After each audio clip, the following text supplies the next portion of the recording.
What is going on, everybody? Welcome back to Chip and Nicole with another barn talk. Yeah, can you tell us, Chip? He looks a little bit different. He might have done something to himself. I got a little excited for the 4th of July weekend, and I'm starting fresh, going to grow the beard out new. Is that what it was about? I don't know what it was about, honestly. Just being spontaneous. Yeah. Immediate regrets, though. Well, he started with just beating down the beard, and then he had a big old mustache with handlebars, which I kind of like that. Yeah.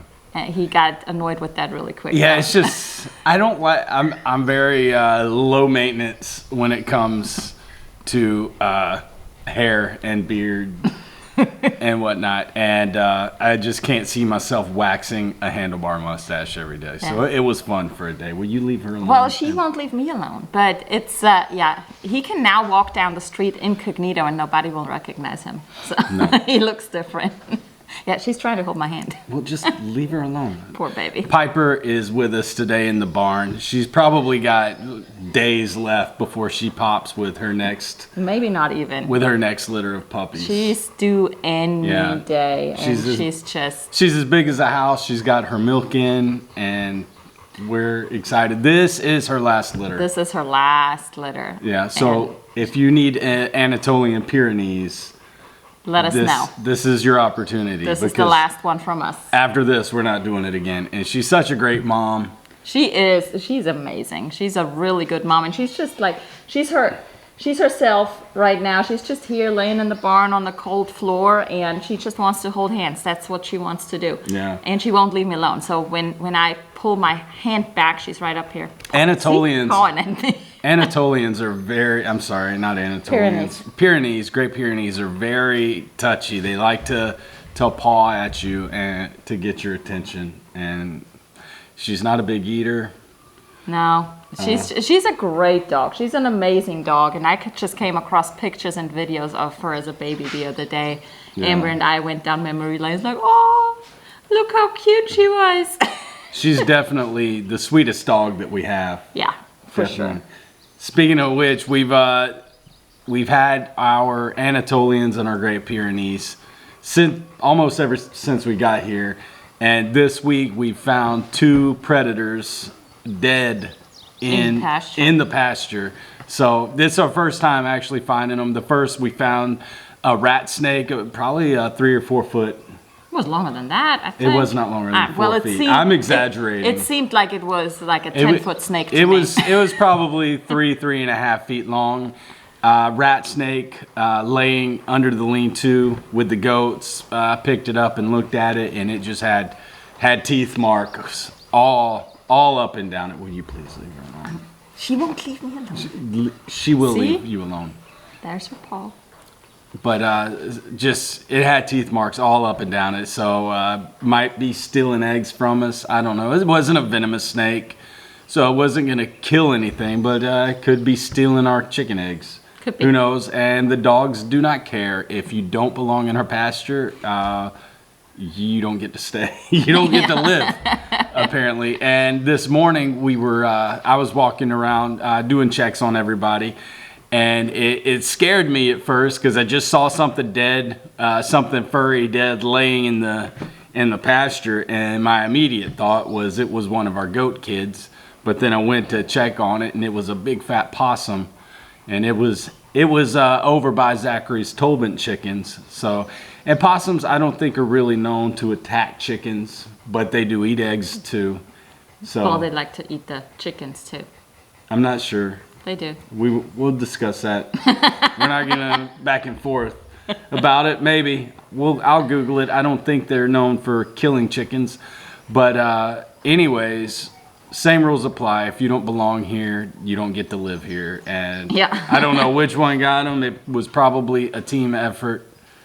Yeah, I mean, I heard we hear them bark all night long, but it's been these last 3 days has been the first time that we actually found dead predators. Yeah. So up until now, either they weren't brave enough to come in and get killed, or they ran back off after they fought him. She won't leave me alone. You leave her alone.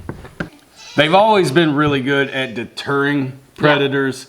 We have coyotes out here all the time, and anytime they hear a coyote, they're on the fence line and they're barking, and they're making sure nobody comes in. But I guess this possum and the snake kind of snuck in undetected, and then once they were found, it was over for them. But now it's a good feeling. It's nice. It makes you proud to know that they're doing what they're supposed to do, besides just deterring them and barking all night, because we hear that all the time. Now we have proof. Yeah, that when it's time to step up and take care of business, they do it. They got it. I'd like to know which one did it. I wonder if it was just one or if it was a team effort. I would like to give them some gold stars. Some extra pig ears to chew on. Something. Yeah. I know, they did good. They did good. I don't know. I'm almost thinking Roscoe, because he was limping a little bit this morning. So I wonder if he got into something last night. So I looked at his leg. He's fine. It just seems like he sprained it a little bit. Yeah. But they're great. They're great dogs. Anytime we have an injury, we don't just rush to the vet. We give it unless it's bad. Yeah. Obviously, but he's got a little limp. We'll give him a day or two to see if we'll watch it. Because if I was limping, I wouldn't be rushing to the emergency room either. Yeah. So we give him a little bit to see if it heals on its own, and if it doesn't, we'll get it looked at. Yeah, we look at it, we check it out, we make sure it's nothing serious. Like you said, if it's serious, we'll take him to the vet. But it's not a broken leg or anything. So yeah. But it's fine. Also, we have a new calf on the farm. We do, and well, we knew that Zoe was pregnant, so she looked pregnant. We knew that it was coming. Is her name Zoe? I guess. That's what the kids are saying. That cow has 100 names. It's been Bella, Zoe, Izzy. I call her Mama. I just call her cow. I call her Mama. She is pretty, and she's super docile too, and she's a mini mix of something. Oh, she's got so much. She's Heinz 57. She's a miniature cow of some sort. But she's just got a little bit of everything. But she's really pretty. Like her coat is like a bright reddish brown, striped with tiger stripes. Tiger stripes. And she's really pretty and super docile. And she had a calf here before. When we got her, she was pregnant. And so this is her second time having a calf here, and we knew she was pregnant. And all the animals have their routines. Every morning we have our routines. We come out here, we do chores, and when somebody doesn't show, that usually means they either got hurt or they had babies. So knowing that she was pregnant, I came out that morning, we did the chores. She didn't show up like she would usually greet us at the fence. And so I knew she's probably either giving birth right now or she's had a baby and she's just hiding off somewhere. Yep. So once I was done with chores, I came back out and I was looking for her to make sure that the other didn't occur, that she got killed or got hurt or something overnight. So I came to look for her, and something was moving next to her in the grass, and I was just watching for a while, and all of a sudden you hear that loud murr, and like, oh, there's a baby. There's a baby. And Chip was at work already, so I texted him like, we got a baby. And he wanted pictures. But Brody was very protective, so I couldn't get as close as I wanted to with feeling safe, so I didn't mess around with it. But we got some footage of her, and she is just beautiful. Yeah. She's so sweet. She's a tiny little sweetheart. Brody has given us 4 calves now. Mm-hmm. Well, not us, but he's been the father of 4 calves so far. Yeah. And all 4 calves have all been girls. Yep. So he's doing his job. He is. He's making some good babies for people. He is, and he's a good bull. Yeah. He's a good animal. It's just I don't mess with him when he's being overprotective or playful. I don't need that running at me. Yeah. Chip loves it, but it's like, nah. Yeah, I like playing with him. No, I'm all right. He's fun. He lets you know when he's had enough. Yeah.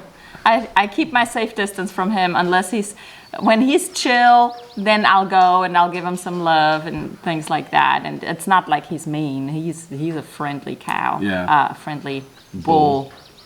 But I don't misgender him. Yeah, sorry. You're gonna get canceled. Sorry, but he's gorgeous and he's, what do I want to say? Calm. Yeah, he's calm. Docile. He is, but so, and I'm assuming all the offspring that he's had is the same way. Yeah. So we got the new calf, but we haven't named her yet. No, and he's in heaven right now because it's hot here in Florida, and he's one of those Highland shaggy cows, so he's got a lot of hair. Not bred for this climate. But we have a sprinkler going for him, and it's just on one of the fence posts. It's just a round sprinkler, just spritzing water out, and he just... Fresh Florida spring water. Yeah, it's well water, so it's really cold, and he just lays right in front of that sprinkler. Once he found it, he fell in love, and now he just hangs out there. So. Yeah, him and the Cooney pig, they hang out in the sprinkler together. He just stands there, just lets it rain on him. Just bathing. He loves it. And then he walks away and he'll eat for a little bit. And then he'll go back to the sprinkler. Once he starts drying out, he comes back. He just lays under it. Yeah. Good for him. He's happy. He's having a good life right now. Yeah, Chip installed that last year. Best idea ever. Yeah, we get a lot of questions about having him here in Florida. And really, as long as you brush them out and they have shade, they'll be okay, but that water is just a game changer for him. He loves it. Yeah, I mean, we have the pond, but we don't have fencing down there yet. The idea is to run cattle, like electrical fencing down there, and have them down there, have like a summer pasture down there by the pond so that they just have access to that all the time, but we haven't done that yet. But eventually that would be the plan, because that would be ideal.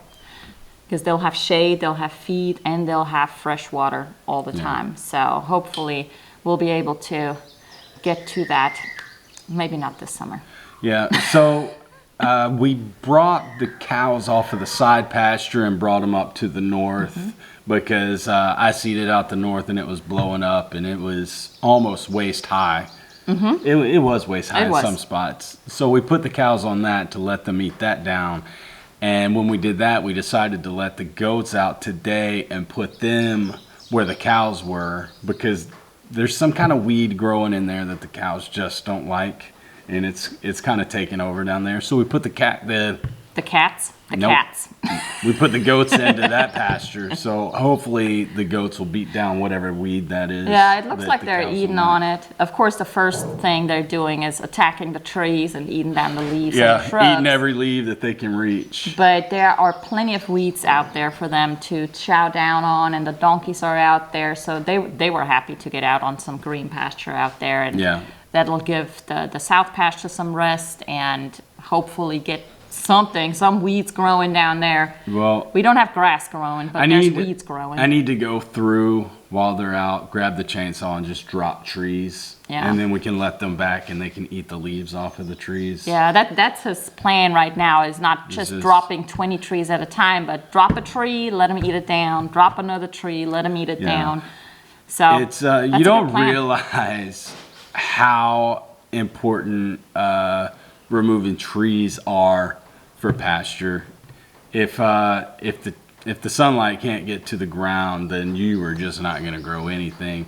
And we learned that when we cleared this north. We removed trees, and now it is just blown up. Yeah. And then when you look at the south, you could just tell that there's so many trees, and they're not big trees, but it's putting shade on the ground, and just nothing is growing underneath them. It's like beach sand underneath them. So. It is, and once we have more free space, we'll have to seed it. It's not going to just come out of nowhere. Yeah. We're going to have to put seed down, but eventually it's going to be where we're going to be able to move animals around from pasture to pasture. Get the cows out there, let them eat it down. Put the chickens in there to clean up. Put the goats out there to eat the weeds and the shrubs down.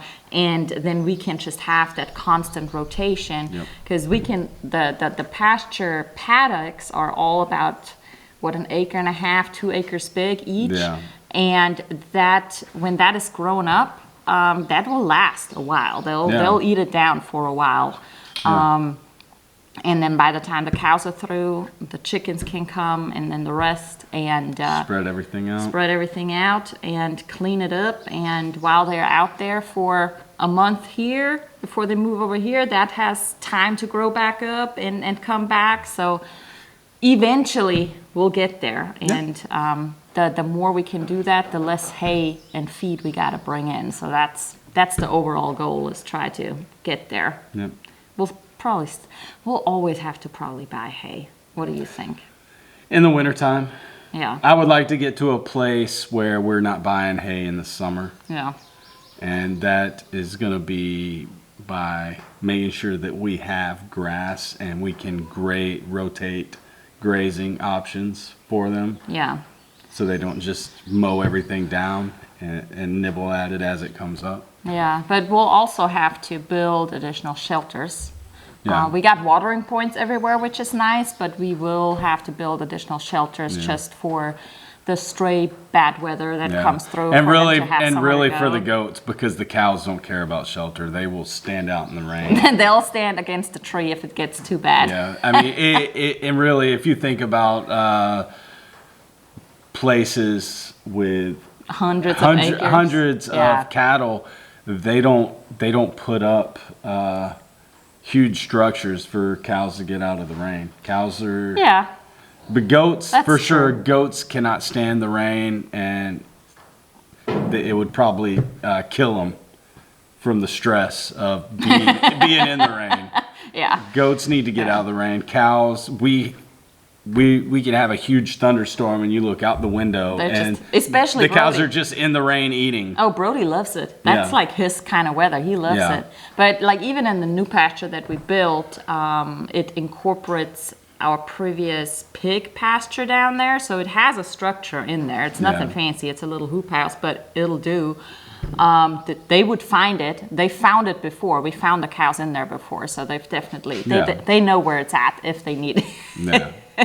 Which is good, but it's just I'm at a point now where I feel like I need to make a to-do list, because there's always these endless projects, and then we get excited about this project and we forget about something else, and then we get caught up and we're behind on other stuff. So I feel like maybe I need to put up a to-do list, and we need to just work off of it, because there's so much stuff going on right now. Just regular maintenance, and then things that we need to build that's not regular maintenance, and it seems like it's never ending, and it feels like we're always talking about fencing. But right now it's so hot. Yeah. So right now I'm in the position where everything's fine right now. We got things to do, but there's nothing pressing right now that can't wait until September, October, when things start to cool down, because it's true. It is so hot. But then I feel like we've been talking about since last summer. Like, when it cools down, we're going to do this, and then we didn't do it. Well, we did it. Look at that pasture right now we talked about last year. It's done. We did. I feel like this right now because of the Miller Lodge fencing and the fencing that we don't have for the male goats to keep them separate. Because right now it's a mess with the goats. They're just all over the place. But it is what it is. If it was that, we only have one buck. If it was that big of a deal, we could definitely move that one buck and our wether with the cows and separate them. We have places for them to go. We just are leaving him with the does right now. Yeah, that's true. So that is true. So it could be worse, but it's always things to do, and it never stops. But I mean, we love it.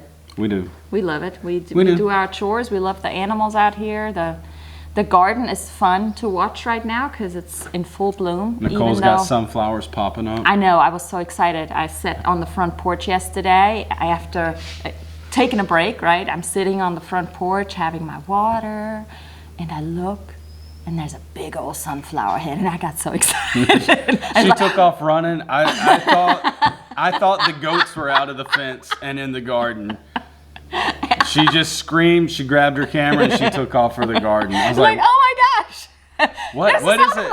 A sunflower. It's like, oh, are you serious? It's a sunflower? It is. It's so pretty. It is so pretty. I put a few seeds out and hoped they would sprout. And I mean, they're like 7-8 foot tall now, those mammoth sunflowers or whatever they are. But they are so beautiful. Yeah. And I did buy a 50-pound bag of sunflower seeds because I was planning on seeding out a whole field.